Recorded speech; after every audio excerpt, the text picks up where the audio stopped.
It could have been like Henry Ford, made them all the same. Spare parts would be cheaper. Who would make 6 billion people all different? You see, with 4 types of people, 4 astrological signs, we all argue all the time, which is great. Because think about what it would be like if we all agreed. You know, isn't that a nice picture? Yeah, that's a wonderful picture. Well, I wouldn't do another one, would I? What if somebody said, oh, I've had a bad day, I'm going to commit suicide? Well, I agree. I'm going to commit suicide. And everybody commits suicide. So God would stop growing, wouldn't he? So God's got to make sure that we all disagreed. And so this is an important part of the mechanism of life on Earth. Which is why we'll never go to another planet. I mean, this is your domain now. If we go to another planet which doesn't have a sun like ours, we're all going to be the same. If we use artificial insemination and fertility pills, we're all going to think the same, and sooner or later we'll all kill ourselves on that planet, whether it be Mars or wherever.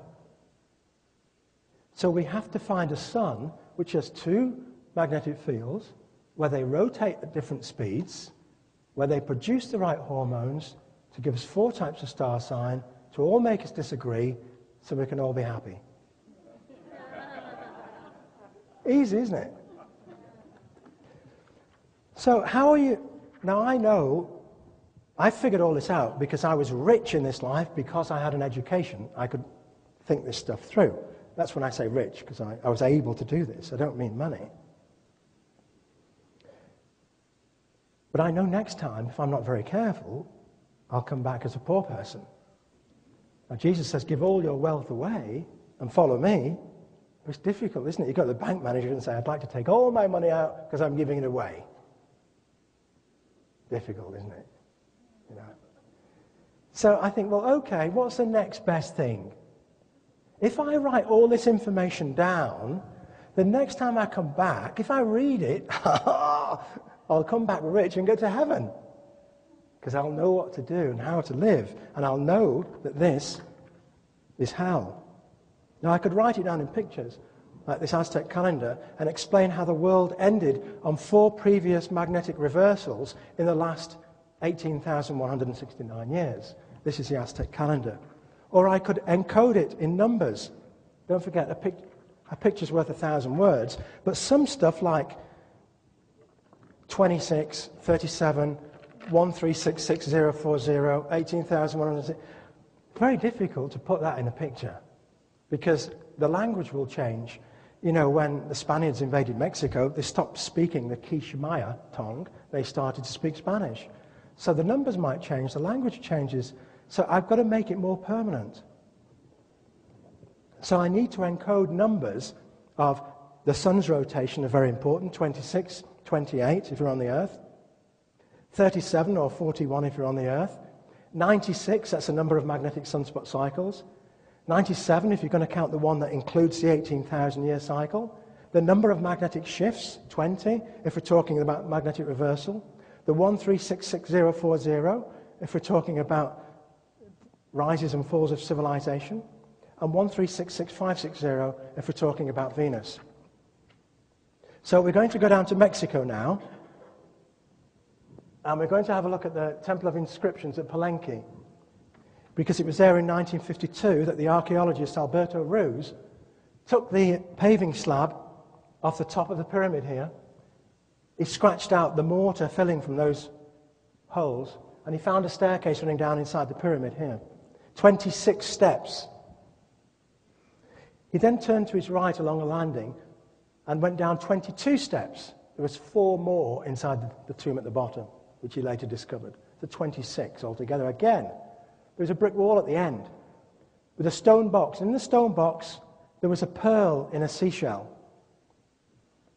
The pearl represents the planet Venus and rebirth in ancient civilizations.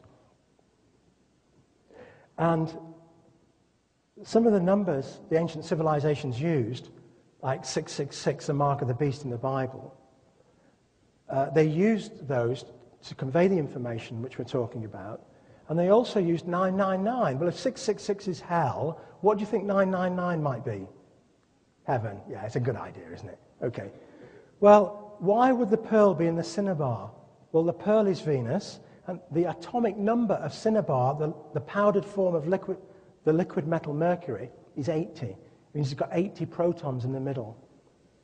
So the pearl in the seashell is number 81. Now, I know that because when I was studying Tutankhamen, he had 143 pieces of jewelry inside his bandages. He was number 144 of the 144,000 that go to heaven, the purified ones in Revelation. So the pearl in the cinnabar is number 81, which is 9 nines. 999999999. So immediately, has this tomb got something to do with heaven? The door to the tomb was triangular. They demolished the stone chest, which had 11 jade beads, 3 red painted shells, and 3 plates. And they entered the tomb in 1952, July.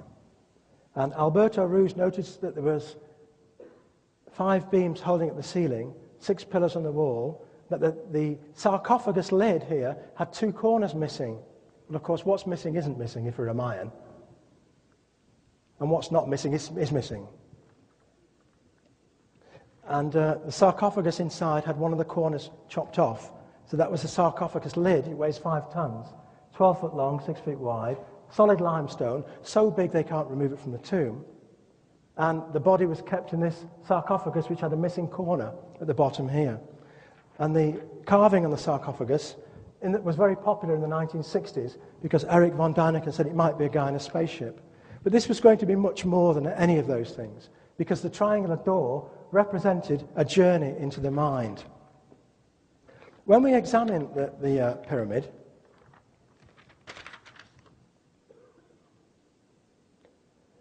just going back to that picture we saw a few moments ago, the paving stone at the top, there were 2 holes in one corner, 2 holes in the other corner, 2 holes in the other corner, 2 holes in the other corner, and there were 2 plaster heads on the floor showing the man in the tomb, Lord Paikal. That was one of them, and that was the other one. There were 3 clay plates in the stone chest, 3 red painted shells, 3 sides to the door tomb, 3 jade beads. The man in the tomb, the bones of the man in the tomb, had a jade bead in his right hand, a jade bead in his left hand, and a jade bead in his mouth. And he had a necklace around his neck with 3 levels on it. There were 4 steps down to the tomb itself. The man had 4 jade rings on his left hand, 4 jade rings on his right hand. There were 4 pairs of holes in the slab at the top, and there were 4 concrete plugs or limestone plugs holding down the lid of the tomb. There were 5 pyramid landings, 5 temple stairways, 5 male skeletons, 5 ceiling beams, 5 sarcophagus sides.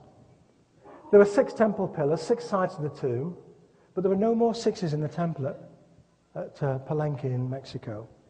The numbers 666 were missing. At least they were missing until we had a look at the necklace around the man's neck. And when we have a look at the necklace, we find out we have 13 beads, which is 6 plus 7. We had another 13 beads, which is 6 plus 7, and another 13 beads, 6 plus 7, which gives us the 3 missing 6s, 6, 6, 6, and throws up 3 7s, 7, 7, 7. There's another 7 there, but we're still missing a 7. Here we have 15, which is 7 plus 8, which gives us the last 7 and the first of the 8s. Now, the Maya used a bar and dot system to count. 5 was a bar, 1 was a dot was 1, so 5, 6, 7, 8, 5, 6, 7, 8, 5, 6, 7, 8, 5, 6, 7, 8, which gives us the 5 8s, including the 1 from the 15. There were 9 steps at the bottom of the pyramid, 9 pyramid levels, 9 steps at the top, 9 paintings on the wall, and 9 codes down either side of the lid. If we now take 9 of the Maya calendar cycles, they measured time in cycles of 20-day periods, not weeks. They didn't use 7 days, they used 20. 260-day periods, 360-day periods, 7,200-day periods, and 144, that's where their counting stopped. If we take 9 of those, 9 of those, 9 of those, 9 of those, 9 of those, we come up with 1,366,500. 560 days, which is the birth of Venus number.